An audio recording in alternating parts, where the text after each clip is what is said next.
Students, welcome back to Magnet Brains. I am Leesha Thakur, your English educator, and आज की video में हम देखने वाले हैं literary devices of the poem by William Shakespeare, that is the seven ages. तो बहुत ही मास्टरफुली विलियम शेक्सपियर जी ने जो लिटरेरी डिवाइसेस हैं इस पोम में वो यूज़ किए हैं। हम देखते हैं कौन से हैं।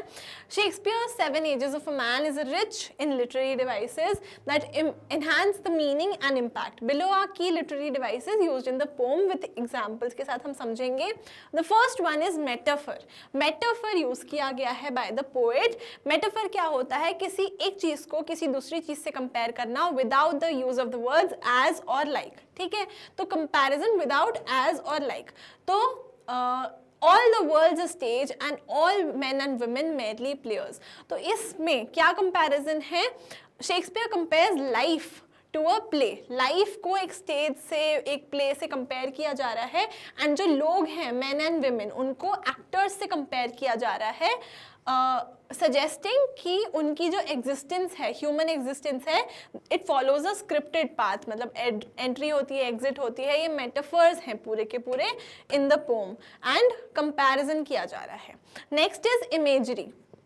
इमेजरी मतलब हमारे दिमाग में कोई इमेज बनाना through words, creating vivid mental pictures through descriptive language. जैसे कि यहाँ पे दिया है mewling and puking in the nurse's arms. तो हमारे दिमाग में एक इमेज नहीं बन जाती है, इमेज सी बन जाती है ना, कि एक नर्स होगी, उसके हाथ में एक बेबी होगा, बच्चा होगा, और वो प्यूक कर रहा है, उल्टी कर रहा है, वॉमिटिंग कर रहा है, and he is crying, and मतलब इस टाइप की हमारे दिमाग में इमेज क्रिएट हो जाती है। तो क्राइंग एंड वॉमिटिंग ये सब हमको एक स्ट्रॉन्ग इमेज बनाती है हमारे दिमाग में। जैसे कि नेक्स्ट है with spectacles on nose and pouch on side. मतलब हमारे दिमाग में एक इमेज आ जाती है एक बूढ़े से इंसान की जिन्होंने स्पेक्टिकल्स पहने हैं और जिनकी स्किन जो है वो लूज सी है, highlighting the physical decline of age. Okay, next है simile. Now simile is like metaphor only, कि दो चीज़ों को आपस में कंपेयर कर रहे हैं, बट यहाँ पे यूज कर रहे हैं वर्ड्स एज और लाइक। तो एज, लाइक और एज वर्ड्स को यूज करके कंपैरिजन होगा दो चीज़ों के बीच में, तो उसको क्या कहेंगे हम? सिमिली। ठीक है, तो लाइक साइंग लाइक फर्नेस, तो यहाँ पे लाइक वर्ड यूज किया है, तो फर्नेस की तरह साई कर रहा है विद वोफुल बैलिड। ठीक है, तो इसमें दिखाया है a lover's passionate sighs are compare to heat of the furnace. इतना उस लवर के अंदर आग है, एक तरीके से वो बोला जा रहा है, उसको हीट ऑफ द फर्नेस, एक भट्टी की आग से कंपेयर किया जा रहा है, एक फर्नेस की तरह। And showing the intensity of young love. एक यंग पर्सन जब एक लव में होता है तो उसकी जो इंटेंसिटी होती है वो दिखाने के लिए ये एग्जाम्पल यूज किया जा रहा है। Next is creeping like a snail unwillingly to school. Creeping like a snail, again like word use किया गया है, और स्नेल से कंपेयर किया गया है एक स्कूल जाते हुए बच्चे को, क्योंकि वो इतना धीरे धीरे रिलक्टेंस के साथ स्कूल जा रहा है कि उसको स्कूल नहीं जाना है। ओके, नेक्स्ट देखते हैं एलिट्रेशन। एलिट्रेशन क्या है? Repetition of a consonant sound at the beginning of words. देखो यहाँ पे जैसे श्रंक शैंक, तो SHSH यहाँ पे ये वो रिपीट हो रहा है ना कॉन्सोनेंट साउंड श का, तो श्रंक शैंक, तो यहाँ पे श साउंड रिपीट हो रही है, उससे हमारा एम्फेसिस बढ़ता है, एक पोम में एक थोड़ा सा मेलोडी सी ऐड होती है, तो इसलिए एलिट्रेशन यूज किया जाता है। जैसे सैंड्स ऑफ टाइम, ठीक है, और मतलब ये एक एग्जाम्पल है शेक्सपियर की दूसरी एक पोम से, बट जनरली इस पोम में भी श्रंक शैंक जैसे है, तो इस तरीके से एलिट्रेशन को यूज किया गया है। Next is repetition. रेपिटेशन मतलब कुछ चीज रिपीट कर रहे हैं बार बार, तो उसको क्यों यूज किया जा रहा है? यूज ऑफ अ वर्ड और phrase multiple times for emphasis. End वाली लाइन में हमारे पास है रेपिटेशन, जब वो बोलते हैं sans teeth, sans eyes, sans taste, sans everything. Sans का मतलब क्या है? विदाउट। तो शेक्सपियर इस बात पे एम्फेसिस डालना चाहते थे कि लाइफ में अगेन कुछ भी आप लेके नहीं आए हो, कुछ भी लेके जा नहीं पाओगे यहाँ से, स्टेज से जब उतरोगे लाइफ के, एंड इस दुनिया से कुछ नहीं लेके जा पाओगे। तो एवरीथिंग, सब कुछ, विदाउट एवरीथिंग, सब कुछ चला जाता है और इंसान खाली आता है खाली आ जाएगा। इस बात पे एम्फेसिस डालने के लिए उन्होंने ये वर्ड को बार बार रिपीट किया है, विच इज सैंस, यानी कि विदाउट। ठीक है, तो this is repeated to stress the complete loss of everything in old age, क्योंकि आप जब जाओगे तब तक सब कुछ चला जाता है। ठीक है, तो without everything. And next is symbolism. Now symbolism is use of objects और ideas to represent deeper meanings.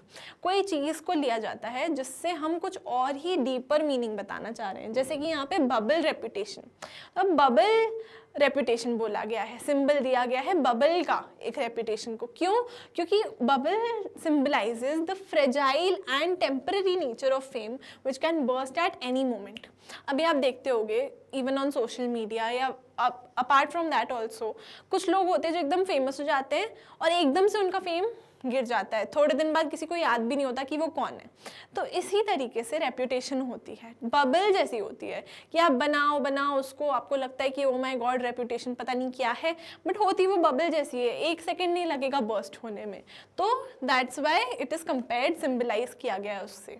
Next is second childishness. तो अब सिम्बलाइज करता है ये extreme old age where a person becomes as helpless as a baby. एक baby की तरह helpless इंसान बन जाता है, उसको कंपेयर करने के लिए, उसको सिंबलाइज करने के लिए यहाँ पे यूज किया गया second childishness. And contrast, contrast is placement of opposite ideas next to each other to highlight the differences. जैसे कि पोम में भी जो ऑथर हैं, पोइट हैं, विलियम शेक्सपियर, उन्होंने किया है his youthful hose well saved and a world too wide for his shrunk shank. पहले वो बोल रहे हैं यूथफुल होज, एकदम अच्छी से हमारे दिमाग में इमेज आती है, एक अच्छे मतलब हेल्दी इंसान, youth, young, full of life इंसान को कंपेयर कर रहे हैं एक ही लाइन के अंदर विथ श्रंक शैंक, यानी कि ओल्ड और वीक इंसान से। Highlights the drastic physical change with age, कितना बड़ा फिजिकल इम्पैक्ट होता है बॉडी के ऊपर जैसे जैसे एज इंसान की बढ़ती है, वो दिखाने के लिए। तो this is showing the contrast. Now irony, ठीक है, irony occurs when meaning is opposite to what is expected। जो कहा जा रहा है और जो एक्चुअल में है उसमें बहुत डिफरेंस है, ठीक है। तो the strong soldier who seeks honors and fights in war ultimately becomes the weak old man in the final age। पूरी की पूरी पोम ना एक अपने आप में एक आयरनी है, क्योंकि जो इंसान इतना स्ट्रॉन्ग था, ओल्ड एज तक आते आते वो इतना वीक बन जाता है कि मतलब दूसरों पे डिपेंड हो जाता है। And this shows the irony of life, strength and ambition fade into weakness and dependence.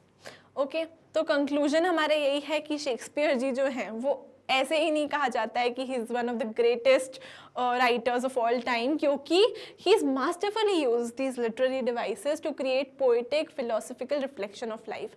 The metaphor for life as a stage, the strong imagery of age and the use of contrast and irony all contribute to the timeless impact of this monologue। बहुत ही ज़्यादा beautiful poem थी, हमने इसकी पूरी line by line explanation देखी है in the past video, so go check that out अगर आपने अभी तक वो video नहीं देखी है। And I hope सारे literary devices आज आपको अच्छी तरीके से समझ में आ गए हो। I would like to tell you कि Magnet Brains offers you very free and very high quality education, so go check out www.magnetbrains.com and आपको इस वीडियो के जो लिंक डिस्क्रिप्शन बॉक्स में इस वीडियो के जो नोट्स हैं वो मिल जाएंगे, so do check that out as well। I'll see you guys in the next video, until then keep learning and bye bye।